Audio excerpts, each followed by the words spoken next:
Welcome to episode 135 of the Muck Podcast, a member of the Odd Pods Media Network. Listen in as we discuss the dark and sometimes weird true stories in American politics. I am Tina Jaramillo. And I'm Hillary Doherty.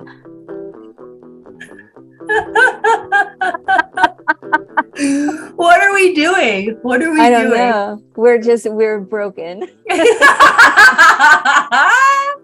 We are broken people. I thought of that several times this week that we're not old, but look at what has happened to us the last few weeks. Look at us. Yeah, we're gorge. We're gorge, first of all.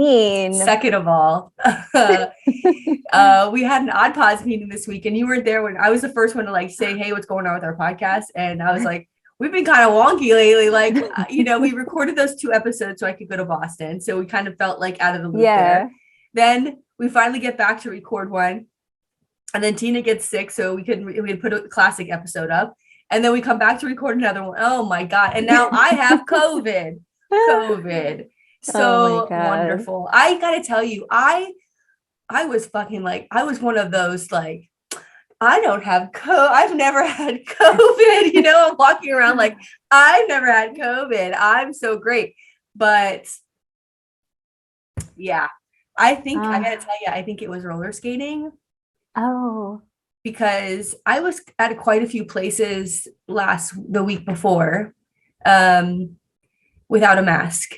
And even in my head, I said to myself, you're pushing it, girl. You know what I mean? Like when you're around a bunch of people quite a few times.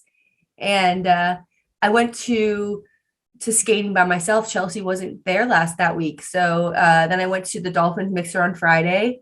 I went out to dinner after that. I went to walk for Hillary Cassell on Saturday morning. And Saturday night, my eyes were watering a lot. I was like, what the hell is going on? Sunday, I had a little bit of a headache, but by Monday after work, I was done, zonked out. I couldn't move. I was, it's incredible. It was incredible. I asked, my ex-husband was bringing something over for the kids. I'm like, can you bring me some tea? I was I'm out of my mind. And so Monday, Tuesday, Monday night, Tuesday, Wednesday, Thursday, which was 2 days ago, was the peak of delirium. I was so worried. I was out of my fucking mind. The only place I could act, because my room, the way that my house is, the back of the house where my room is a flat roof. So the air conditioning really doesn't come in here the way that it should, the rest of the house. So this room's always kind of warm. Hot. Yeah, the room's always kind of warm during the summer. So I'm in here with the door closed. The kids are with me this week. They're testing negative. Thank God. And I'm like, well, I got to isolate myself from them. And so this is the only place that I can be. I was fucking dying. So I ended up going outside to the pool, and I was just in the pool for days. And then I have a lounge chair out there. I'm laying under the tree in a lounge chair talking, I'm mumbling to myself. And I was like, I'm fucking dying. I'm going to die. I'm dying, And I finally, Thursday, morning, I was choking on this, it's disgusting, but choking up snot, I'm choking. And my poor baby son, he comes in, he's like, what's for lunch? And I was like, that's it. I can't do this. I had to call my ex-husband, and I'm like, please pick them up, take them to dinner, get them out of the house. I can't, trying to take care of them and have COVID. It's impossible. How did people do this in the beginning of COVID? How did they do it? When it was strict isolation. Yeah, oh my God. Dude. So that was a big help. So I woke up Friday morning, and it felt 80% better. I couldn't believe what a difference. It was I had to hit that wall before everything just started changing. Man. So I know. So, you were saying to me, let's not record, let's put something else up. And I was like, I don't know. I just really didn't know what I wanted to do. And then yesterday I was like, oh, I think I can pull this shit together. Look at this. Look how I pulled this together. Great. I told Tina, I'm like, I am sweating. I'm sweating through this. So we are going to fucking put this podcast out. I don't give a COVID. We're doing it. Yeah. Fuck you, COVID. This podcast was born in COVID, basically. Remember, we started in January and COVID hit in March. And the world was fuck, what are we doing? Oh my God. It was a kind of good time to do it. I feel like I'm in the shadows, but that's okay. Look at you. You look fabulous. Bitch, we're pulling through. We're healthy, honey. We're going to pull through this shit. And you're doing better, right? Oh my God. Good. I am doing so much better. Like yesterday was the first day I felt like myself, and my husband was like, "Oh, you're like bitching at me." So I guess everything's okay. Everything's back to normal. Yeah, that's how I felt yesterday. I ate toast. I sent you a picture. I was drinking tea and eating it was so toast. cute. And I was like, oh my God. Because part of it is like you don't want to eat, but you have to eat something because you need strength, you need energy. And I was just not, I could and not. And the drinking, like, yeah. So I don't know. Well, you look really good. Girl, it's makeup, honey. She always helps me out. She has always helped me out. I have a couple of things to say about last week's episode, though. Like maybe I had COVID then because, well, I must have. I was cracking up when I was editing. Dude, I fucked up so many fucking things. You did? Yeah, I speak about mea culpa. I've got mea culpas for last week. Here are my mea culpas. One, I said Phil Leotardo was like, let's go against New York. Phil Leotardo on The Sopranos is New York. Yeah. What was I thinking? Wait, what did you say? I said, that's what made, I said, the whole Vito's gay situation is what Phil Leotardo was like, let's go after New York. And I meant New Jersey. Of course he was going to go after New Jersey. I thought you were saying like he wanted to strengthen New York. No. I meant the other way around. Like, let's go after, what the fuck? Then I said that Biden was friends with Jesse Helms and Thurgood Marshall. And I was like, Thurgood Marshall, of course I mean Strom Thurmond. Oh, yeah. Strom, good old Strom Thurmond. Which was one of my favorite episodes, by the way, with his little fucking claw that he'd attack. Oh my God. Elevators with. Strom Thurmond. And then I said, which maybe I had like a crystal ball, but I said that the PACT Act had passed, which is the one that protects these veterans with health care that Jon Stewart. Oh no, I thought that you were saying it didn't pass. I said, at one point I said, let's be honest, it's passed the House and it's passed the Senate. That's not true. Now it has. It has passed. In the last week, it has passed. What is wrong with me? Listen. What is it? It's COVID brain. It's COVID brain. And we're doing the best we can, okay? Yeah, everybody get off my fucking back, all right? Yes. Especially you guys in Germany. Oh, Germany, yeah. And Ireland is back up in numbers. I think I know who somebody is in Ireland. What? Is it Bono? I wish. But also, it's awesome. One of Kate's sisters, our friend Kate, lives in Ireland. And when she came down to visit her parents recently, I stopped by the parents' apartment to drop something off for them. And the sister was downstairs to get it. And I said, I go, here you go. And I was talking to her and she goes, it's so nice to meet you. Because we've always seen Heather, who's Kate's other sister. Yeah. I said, it's so nice to meet you. You know, I never get to see you because you live in Ireland. And she's like, it's really bizarre to meet you. And I was like, she listens to the fucking podcast. That's what it is. I love it. Yeah. Hi. Yeah. Amazing. Hi. I'm so excited. I know. I love that. Yeah. So she's one of a lot of people who listen in Ireland. Good. And we have so many in Germany. Yeah. I wish I wanted to visit Germany. Give me a reason. Come invite me over. Like, I'd love to come and say hi. What's up? Please. We're going to need a place to go when DeSantis becomes president, everybody. So help us out. Things have been so... Girl. Come on. It's the education bills alone. I mean, it's just frightening. Well, the Department of Health held that meeting yesterday in Fort Lauderdale. Did you see that they moved forward? Yeah. It's to stop transgender healthcare basically for people. It's like their policies. Yeah.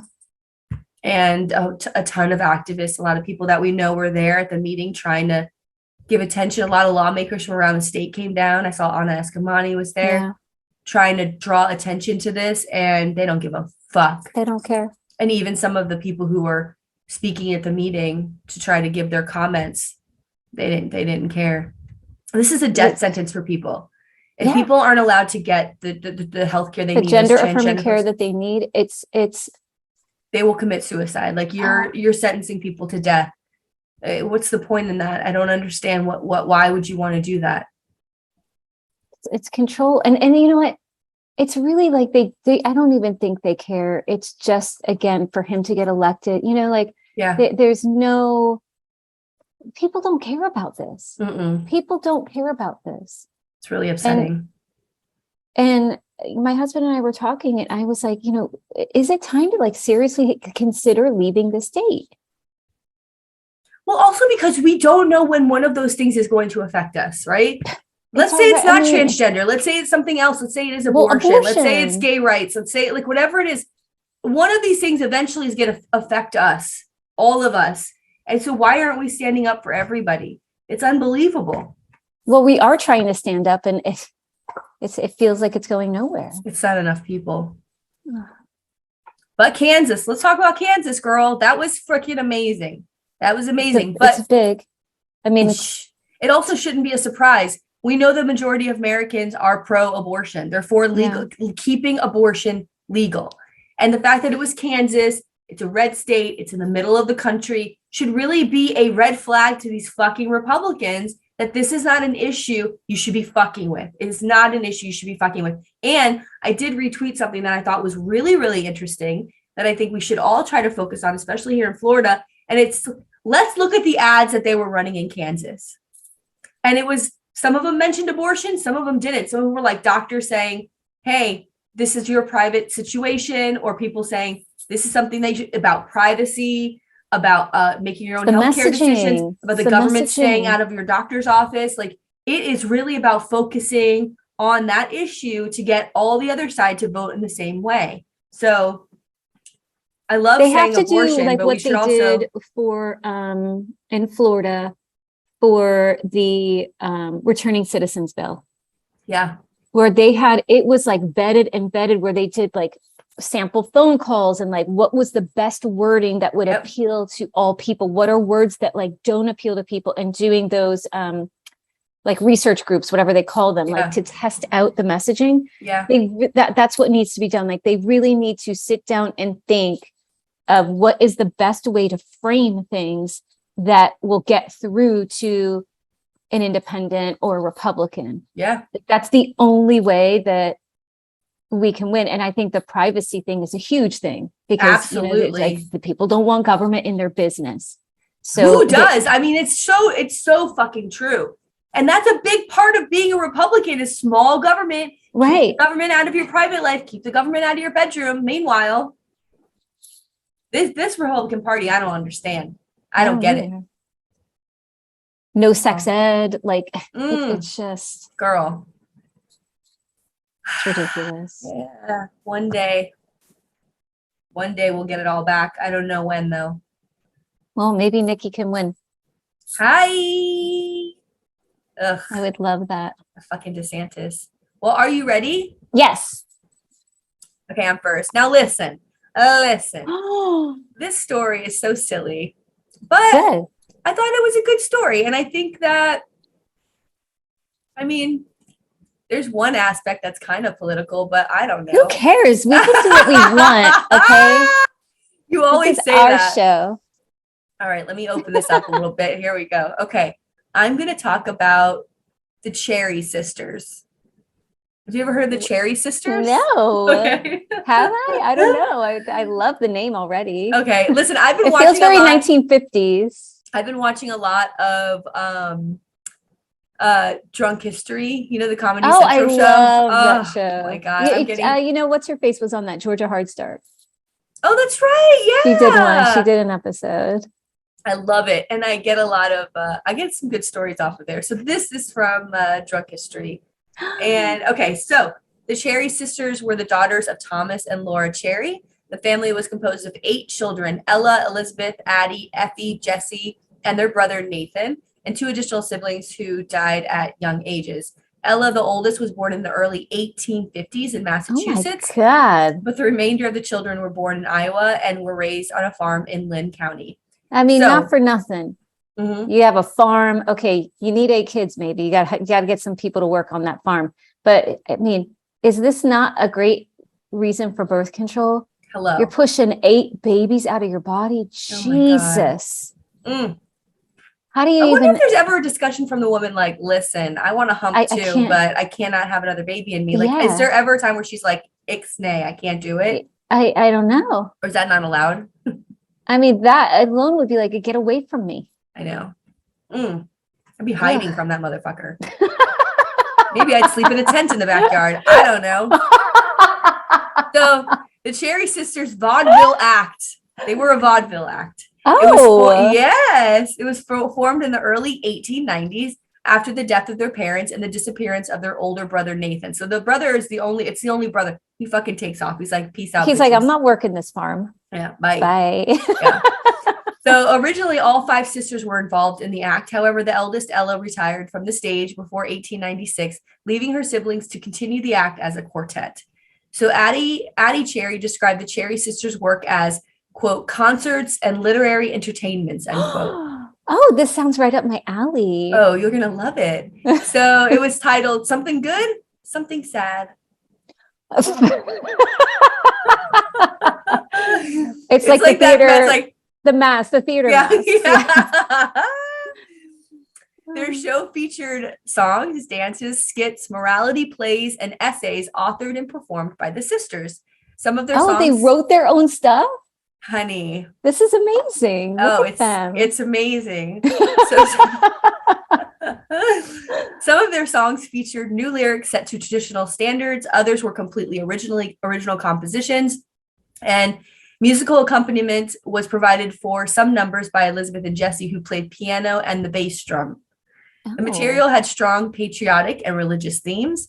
In one scene, Jesse was suspended from a cross in an imitation of the crucifixion. Wow. So they're a lot of fun. That's what do you call that? Method acting. Oh yeah. Right. Or something. The act was received politely by the sisters' neighbors in Marion, but when it went on the road, it received overwhelmingly negative responses from the audiences to which it played.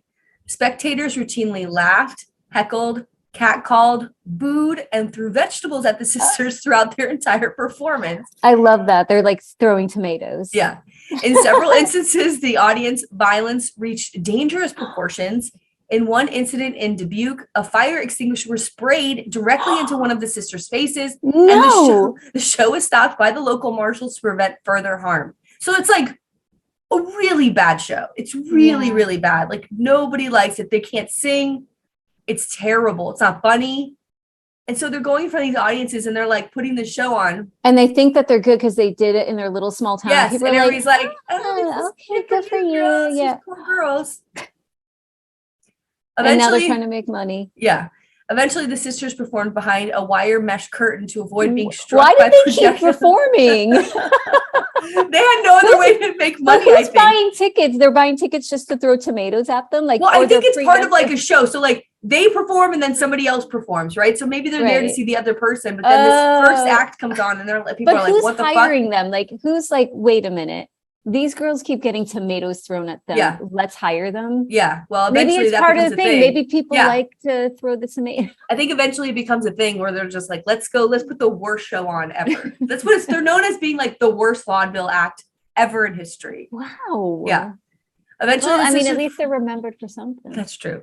Eventually, the sisters performed behind a wire mesh curtain to avoid being struck by projectiles from the audience, although they would later deny that this has ever been necessary. In 1896, the Cherry Sisters were brought to Broadway by impresario Willie Hammerstein in an attempt to attract attention to his floundering new venue, the Olympia Music Hall. His rationale, as given in an interview, was, quote, I've been putting on the best talent and it hasn't gone over. I'm trying for the worst, end quote. The theory was sound. Something Good, Something Sad saved Hammerstein from bankruptcy only 12 days after opening on November 16th and ran for 6 weeks, drawing audiences who were curious to see the act the New York Times referred to as, quote, 4 freaks from Iowa. Oh my God. The New York Times. The New York Times. Yeah, you know it's bad if that's what they're doing. Holy shit. The Times, in their assessment of the sisters, considered the act, quote, more pitiable than amusing, end quote, and noted, quote, the effects of poverty Ignorance and isolation are much the same all over the world, and the Cherry Sisters exhibited every one of them with a pathetic frankness that left no question as to their status of their character, end quote. No. Isn't that awful? Oh, no. Oh my God.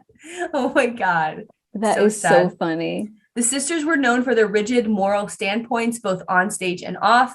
While living in New York during their run at the Olympia, they refused all invitations to parties and claimed they would not visit Coney Island because they did not want to see women in bathing costumes. Oh. Okay. So then there's this lawsuit, which becomes like kind of a big deal in our history. So the Cherry Sisters Act was met with ridicule by the local press as well as audiences. In 1930, Time magazine noted, quote, in every town that the Cherry Sisters played, it was an invariable custom for the editor of the local paper to review their act with a column and a half of humor, satire, parody, and biting sarcasm, end quote. In January 1893, Fred P. Davis, the city editor of the Cedar Rapids Gazette, reviewed their performance at Green's Opera House, noting, quote, their knowledge of the stage is worse than none at all, end quote. Oh my God. It's so bad. I mean, it's so bad. But they keep getting paid. So like, well, at the end of the day, like, whatever, you guys all hate me. Maybe they can't read the reviews. Like maybe they can't read. I don't know. But they're writing plays. Yeah. Oh, that's a good point. I don't know. Or unless they're just like making up the play. You know what I mean? Who knows? Yeah, because it said lack of education. Yeah. Maybe it's just they're so rudimentary. I mean, but anybody know what's freaks from Iowa? Like, yeah. Oh my God, Tina. The sisters demanded a retraction, and the Gazette complied, allowing them to write it themselves. The Cherry Sisters did not consider the retraction to be sufficient and accused Davis of libel. The complaint resulted in a lighthearted mock trial on stage at a Cherry Sisters performance in March 1893. In 1898, the Audubon Chronicle printed an extremely negative review of the Cherry Sisters Act titled, quote, the cherries were here, end quote. And the critic and newspaper editor Billy Hamilton's piece described the sisters as being, quote, this is fucking crazy, all right? Ooh. He said, quote, three creatures surpassing the witches in Macbeth in general hideousness, end quote. Oh, that's pretty hideous. Those witches they're known for just being like ugly, disgusting. Yeah. And he said, quote, the mouths of their rancid features opened like caverns and sounds like the wailings of damned souls issued therefrom. End quote. Oh my God. Could you imagine someone wrote that about this podcast? I'd be like, Tina, honey, we got to pack it up. We ain't good. We're not doing a good job here. No, well, but right. Then there's so many people who are mean, you know. But if it's continuous, then we got to be like, what if somebody invited us somewhere as a joke and we didn't know? This is awful and sad. No, it's mean. But I mean, but also there's no self-reflection. There's no, ability to see. I mean, how many times we finish these, we record, we finish, we start to edit, and Tina's fucking sends me messages. Oh my God, this is so fucking funny. And sends me a clip of us. Yeah. And I say the same thing, like, this shit is so fucking funny. And we always go, why aren't we famous? We're so fucking funny. Hello again. Here we are. Hey. The article was later reprinted in other newspapers around the state, including the Des Moines Leader. In response, the Cherry Sisters sued the Chronicle and the Leader for $15,000, claiming that the unflattering descriptions of their physical appearance presented in the article constituted acts of false and malicious libel. The Audubon Chronicle kept an ongoing log of the progress of the proceedings, which included a courtroom performance by the sisters again, and on April 27th, 1899. The Polk County Court decided in the newspaper's favor in 1899, and the sisters appealed to the Iowa Supreme Court. But newspapers are allowed to review. They don't have to say your work is good. They can say, I mean, I guess, are they, or is it more about like the personal attacks? Yes, that's what they're talking about. Yeah. But the judge had them come and perform in the courtroom so he could see what was going on, which was funny. I'm sure they were all laughing while they were up there. So weird. It's fucking awful. I wish this was recorded though, because I would love to see. Oh my God. I would love to see the shenanigans. How bad it was. Yeah. They appealed to the Iowa Supreme Court. The court upheld the verdict, stating in their May 28, 1901 decision, quote, "The editor of a newspaper has the right, if not the duty, of publishing for the information of the public fair and responsible comments, however severe in terms, upon anything which is made by its owner a subject of public exhibition, as upon any other matter of public interest, of privileged communication, for which no action will lie without proof of actual malice. Surely, if one makes himself ridiculous in his public performances, he may be ridiculed by those whose duty of right it is to inform the public regarding the character of the performance," end quote. I mean, you put on a show. Yeah. And if it sucks, it sucks. Like if you're ridiculous, you're ridiculous. If you're, that wonderful quote that you said about when they open their mouths, like all how horrible everything that comes out. But if that's what it is, that's what it is. So Cherry versus Des Moines Leader is considered to be a landmark decision confirming the right to fair comment and critical analysis in the press, and is still frequently held up as a precedent in the contemporary court cases. So later in life, after Jesse died from typhoid in 1903, the sisters retired for a short period. However, Addie and Effie continued to perform until the late 1930s, their final appearances taking place in their hometown of Cedar Rapids in April 1938. In 1924 and 26, Effie ran for mayor of Cedar Rapids on a reform platform, but was defeated both times. Oh, so she was a political candidate. Yeah, that's something. Yeah. That's politics. That is politics. I cannot believe that. Well, and the thing about that court case is interesting because like when we say stuff about politicians and when we, like that's like the thing that's protected because you are a public figure. Right. It's different than if you're just talking about Joe Schmo down the street. Like they have put themselves in the public sphere. So that's like actually a really important law to uphold. Because imagine now if that wasn't permitted. Yeah. And then you have big powerhouse politicians and actors and whoever or being Trump. Able to, use their money to make sure people don't say bad shit about them. Right. That was a great story. Yay, Cherry Sisters. All right, girl. I'm going to bring it down a little bit. Oh, God damn it, Tina. Always. What do you mean a bit? You always do this. I know. I'm sorry. This story. So this is funny because this person isn't necessarily a politician, but he is an activist and a fundraiser in political circles. Okay. So to me, that's the world of politics. Let's go. It was do it. Yeah. All right. So today I'm going to tell you the story of former GOP activist and fundraiser, Gregory Nathan Peterson. Okay. Gregory Nathan Peterson made a name for himself as a prominent Utah GOP fundraiser, but when he's accused of sexual assault, he takes matters into his own hands. All right. So our story takes place in Utah. So really he was Mormon, part of the LDS. And, that's really, really prominent religion in Utah. Yeah. And I don't have a lot of background. He was born in Nebraska. And he did a lot of Mormons do mission trips. That's part of being a Mormon. They have to go on a mission trip. And he did that like many other Mormons had done. And he went to Venezuela for his mission trip. He studied at BYU like a lot of Mormons do, which is that's the huge university out there. And that's where he earned a BA in international studies. And then he got his MBA in finance and entrepreneurship. He was a CPA. Really well off, and he owned a bunch of businesses that sort of gained him some wealth. And his main, company when all this was happening was Peterson Wealth Management, and that was an online trading website for I guess stocks, bond. I don't know, trading. That's all I know. To the moon. I have no idea. He was married in 2004, but then he was divorced 2 years later. They reconciled, then divorced for good, in 2009. And the Deseret News reported that he was, that he was successful. He had this big 5-bedroom, 5-bath cabin in Heber City, Utah. And the article also noted when he would sign letters to people, he would sign it future president of the United States. Oh my God. Yeah. This douche. Is this guy. Yeah.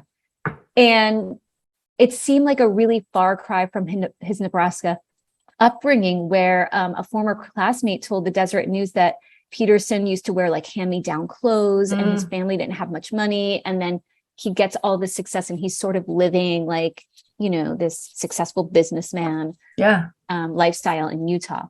And that same classmate, Gary Wilson, said Peterson, quote, always wanted to be the popular kid in school. He always tried to be more important than he really was. Jesus. And then like seeing the way he signs like his letters, like it kind of all sort of pulls together. I wish I knew what that was like. I have no idea. I have no idea what it's like to think that like highly of yourself or to have that much confidence in yourself. Like what the fuck? I feel like it's beyond confidence. Like it's like, what are you doing? It's weird. He's making money. Like he's successful. Yeah, he's successful. Maybe at some level it's working. Yeah. So the article noted that friends from his childhood said, he was like kind of this, guy that really wanted to be popular and like get people to like him. But at the same time, he had this dark streak to him. Oh boy. And according to Deseret News, I got a lot of this from this couple Deseret News articles, a former employee and housemate. So Peterson went to BYU, he had his BA, his MBA or whatever. And then he started that business and he, through BYU, like did this internship program. So you could intern for his company. And so this person that was interning at the company, like also stayed at his house. Oh, and God. So and there were a lot of international students. So that student filed a complaint through BYU about his like time with Peterson. And he wrote, he's going to withhold my retainer if I don't do what he tells me to do, when he tells me to do it, or if I want to quit SATCOM, or if I want to leave the cabin. With stuff like that being held over my head, I didn't think I had a way to get out of the situation, and I didn't dare say anything to anyone at BYU for fear of consequences. So he was like getting these international students to come, but then he would like try to like control what they did because he was like this apparently like a very controlling guy. And if you're like an international student, then you're like, oh, I'm going to lose my stay, right? This is fucking awful. It was, and another student claimed that is the reason why he hires all international people, so he can exploit them. He orders as a dictator and as if we are slaves. Oh so that's not even like the muckiness, like, but that kind of shows like what kind of guy he was. And I hope they stopped letting him do that. Like he shouldn't have. They end up like breaking that agreement with him after like a few complaints came in. And a former partner told Deseret News that Peterson went from, quote, 0 to freak show in 60 seconds. And many portrayed him as, quote, aggressive, arrogant, and has a short fuse. So he's like quick to anger, really arrogant, like wants everything his way kind of guy. 0 to freak show. Yeah. I wish someone would describe me like that. Woo! Yeah, that's hot.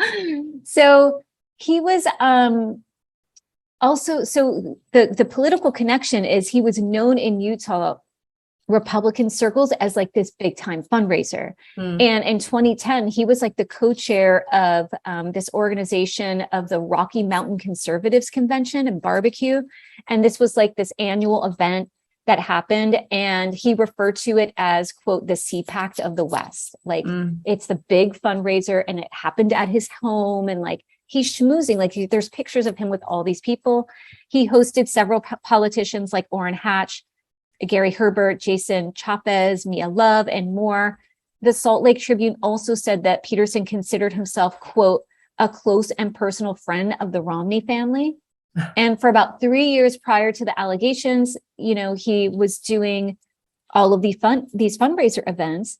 And he even was an event chair for like a Romney campaign event, which he gave a lot of money to. And so there's pictures of him with like Romney's kids and like, he's like in it, right? Yeah. So major incident, I need to say allegedly. Oh. Okay.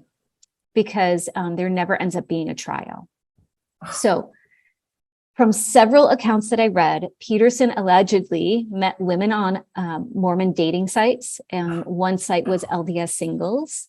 God. And according to the New York Times, Peterson allegedly acted in some predatory ways beginning in 2011. So 4 women came out at first, and I'm going to kind of give a brief overview of each incident, which are strikingly similar to one another. So in the first woman in March of 2011, he meets this woman at an LDS event. He invites her to watch a movie back at his place, and he threatens her with a gun and then sexually assaults her. Jesus. Yeah. He's like, yeah, and like, again, these are like really religious people, and Like rapes her. Yeah. Jesus. And so he has this profile of, as an upstanding Mormon and all of that. So they kind of believe that he's like in these circles. So like they think that he is like a good catch kind of guy. Of course. And then in July of 2011, he met up with a woman and he took her on a movie date. And then after the movie, he's like, hey, let's go back to dinner at my place. And then he sexually assaulted her. He threatened to have her deported because she was on a visa. Oh. And then he raped her again for a 2-day period. Jesus. He like brought her to his mother's place and like basically kidnapped her and made her stay there for 2 days, threatening to like have her thrown out of the country if like she didn't comply. Oh my God. And then the third woman in December 2011, this is a woman he met on that LDS dating site. And he shows up at her house, like just pushes through the door and assaults her. Jesus. Yeah. And then in April 2010 or 2012, he meets a woman again on an LDS dating site in the same sitch as like the previous women, pushes her down, tries to attack her, but she manages to escape him and oh my God, takes off.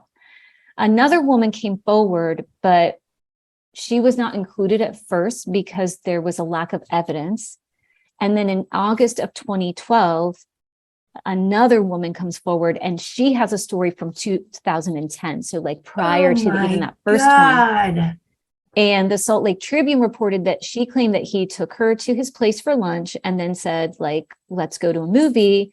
And she was like, hey, I can't do that. She was like a divorcee. And she's like, I got to go get my kid from school. He starts kissing her. He's exposing himself. And she happened to be carrying a gun. And she was like showed the gun and was like, you got to let me out of here. She said, quote, she told him he needed to take her home or she would start walking. And so like he, with the weapon brandished, he like took her. Oh my home. God.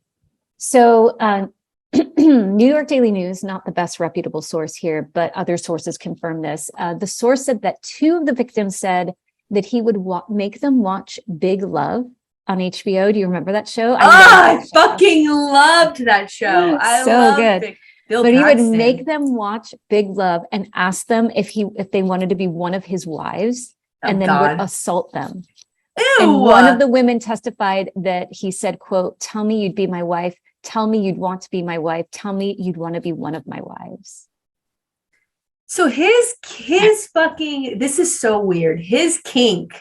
Yeah. Is Mormon wives. Like, yeah, he wants the polygamy. That's his kink. Mm-hmm. That is the weirdest thing I've ever heard. That is so weird. Isn't that weird? Like so weird. Bizarro.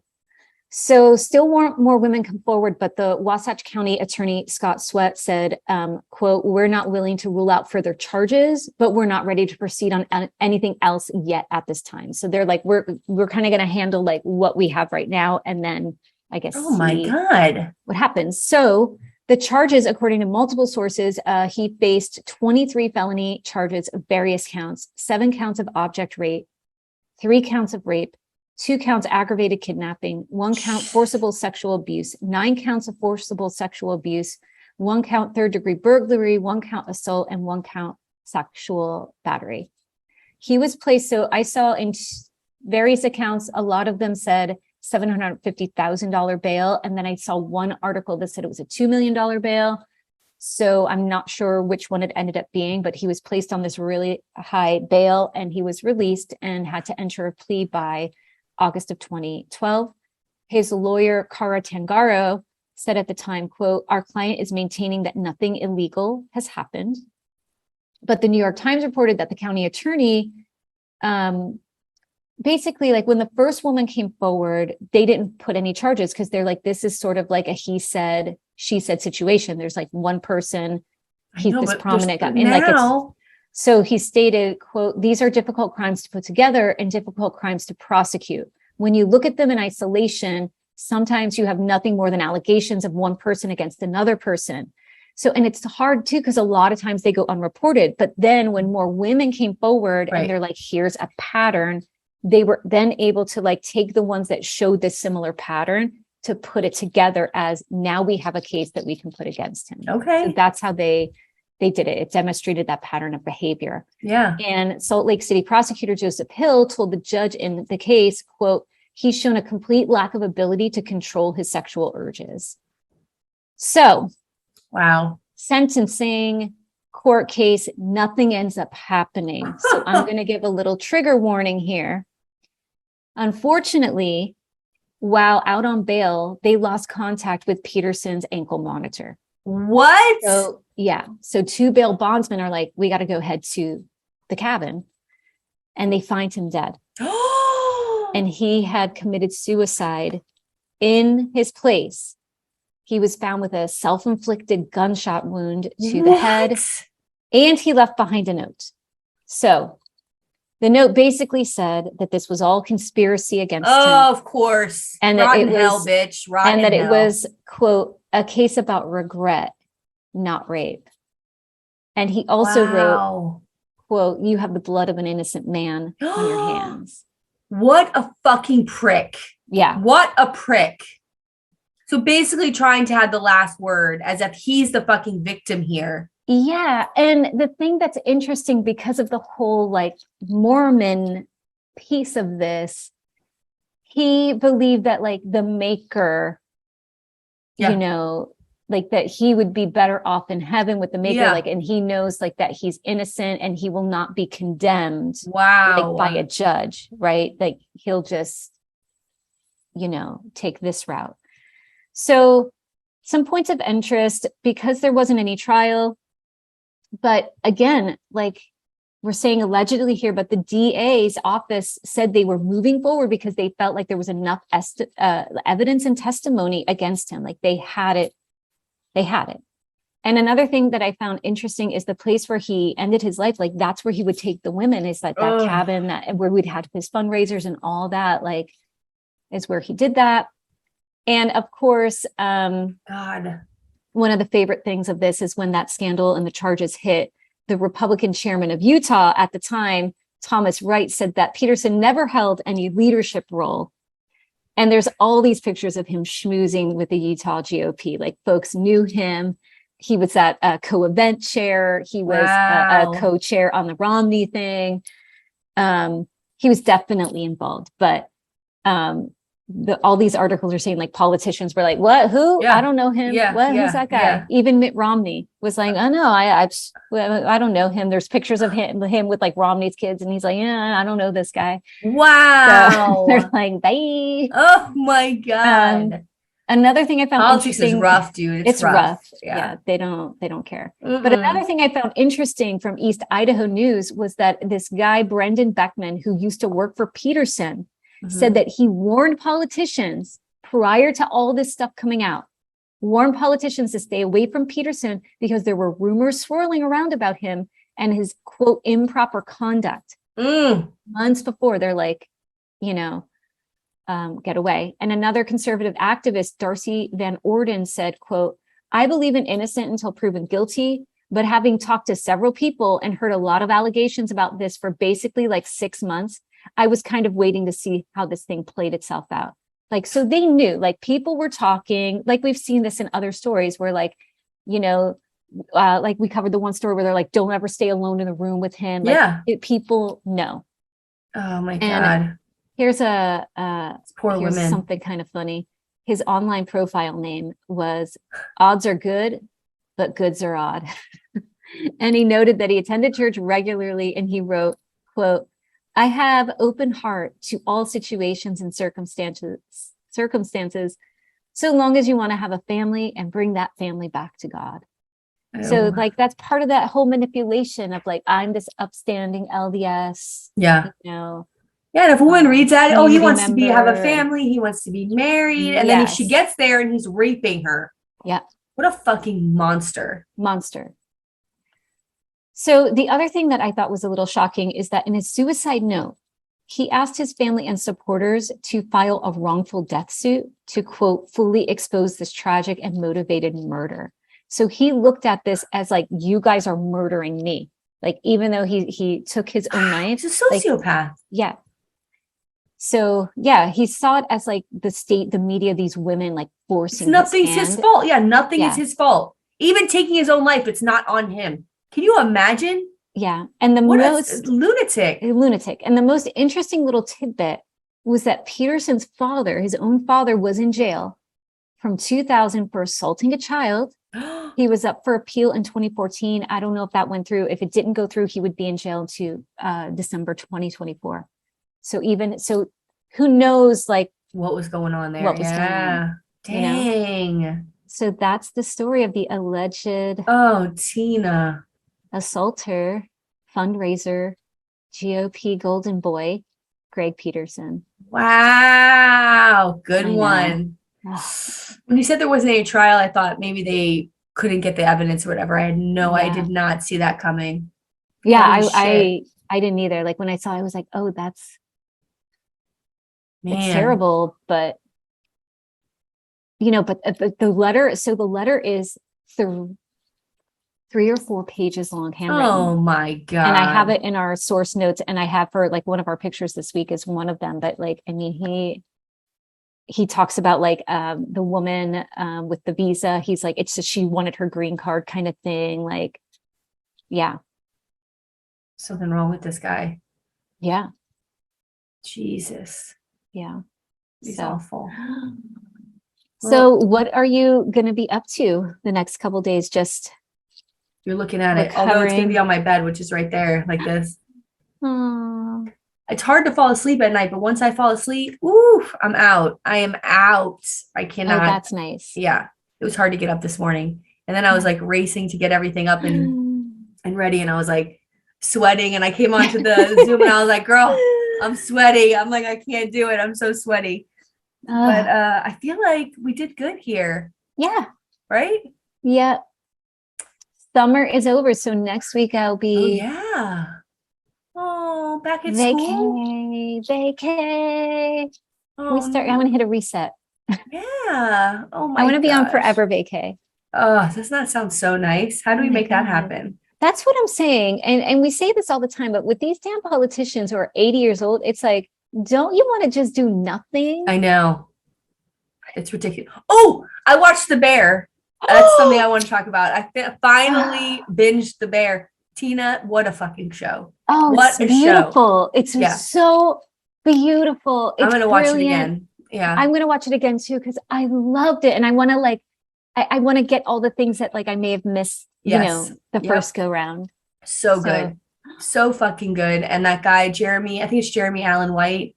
He is so incredible who plays a bear. Yeah. He's so good. Oh my God. I mean, the part where I think you and Alfredo and I were talking about the part where the Xanax goes into the ecto cooler. Oh my God. That shit was so fucking funny. That was the funniest. Was dying. Because I was like, oh no, like something's going to happen to the kids. But I love that they didn't make it like, traumatic. Yeah. You know what I mean? Because I was like, is a kid going to like OD or something? Yeah. And then the one guy was like, I'm good. And they're all passed out in the lawn.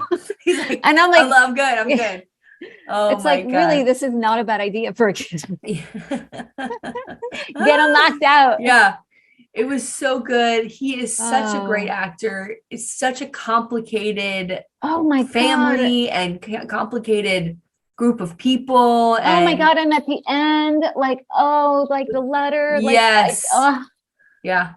I'm like, I got it. That's what I'm making Let this it sauce. rip. I gotta go buy those tomatoes. Yeah. I think they sell them at Publix now. I'm like, I need to buy those tomatoes when I make sauce next. When he said let it rip, I was like, oh my God. This is so good. I just wanted to, I was like crying. Like it was so good. And when he's when he's at the Al-Anon meeting. Yeah. Oh. And he just like has that beautiful monologue and it like just kind of pans in. It's so good. It was really How do actors do that? How do they get into that and can remember all of those lines, number one? Number two, like deliver in a way that it's like really happening to them. It's so insane. And I know like the cousin who's not the cousin, the friend, like I can't stand him.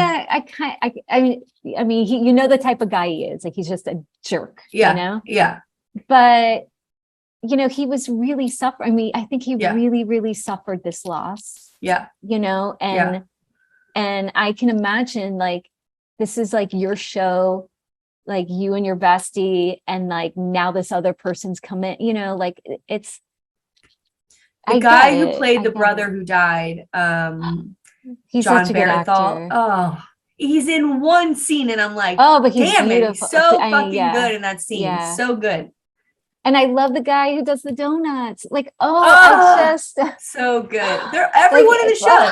He's just like experimenting and trying, and it's just and they eat it off the floor. Yeah. It's so good. It's so good. Like it's like all the stress that he recognizes that like, wow, there's something good here, and like and they have respect for each other even though they're shitting all over each other. Like, it reminds me of, did you ever read the Anthony Bourdain book, Kitchen Confidential?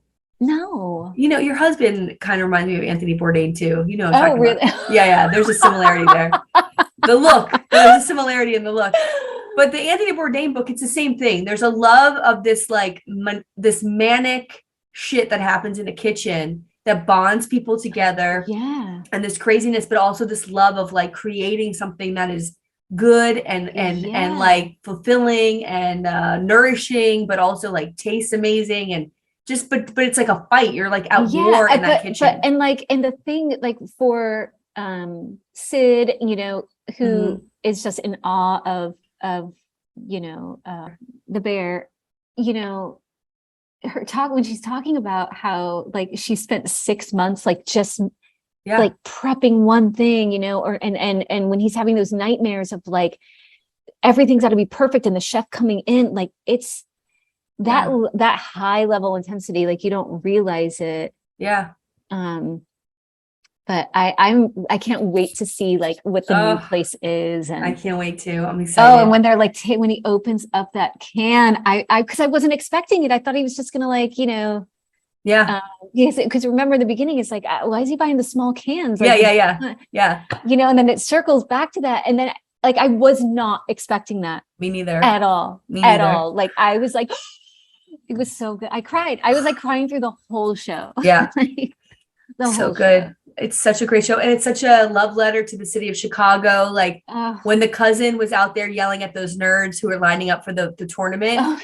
If you go back and watch that scene, when he's yelling, he has such a thick Chicago accent. It is so fucking insane. It is so good. It was so like right on. It sounded exactly like someone in Chicago. I fucking loved it. I loved it. It makes me want to go there and like, I made my son loves Chicago hot dogs ever since I took him last year. And so that night I made him like Chicago dogs where we cut up the tomatoes and everything. Yay. And they say it on the show, they call it dragging it through the garden, where they just put all the vegetables on it. Oh, it's so good. Oh my God. I'm so glad you watched it. I think I'm going to watch it again. Oh, I have to. Me to watch too. It again. It's so good. I mean, I love Sydney, but her passion and her like lack of patience, he's going to teach her how to have patience and like, Yeah. What about when she snuck that plate of food to the critic? Yeah. But do you think she knew he was a critic? Yeah. You think? She's just like, I just gave it away. No. She knew. Oh my God. She's calculated. She's just like him, but she's just really, really young and impatient, Yeah. And she wants it. Like hopefully, I think that might be another maybe dynamic of how they want to run it. But like at the end when they kind of were just running through like how they want to set it up. Oh, beautiful. So beautiful. All right. Well, this was fun. Yes. Let's hope the recording sticks. This is always my fear with Zoom. And I'm so sorry about audio and how it sounds. I'm so like, I can't stand it when we're not recording on mics, but what are we going to do? Listen, you love us. Yeah.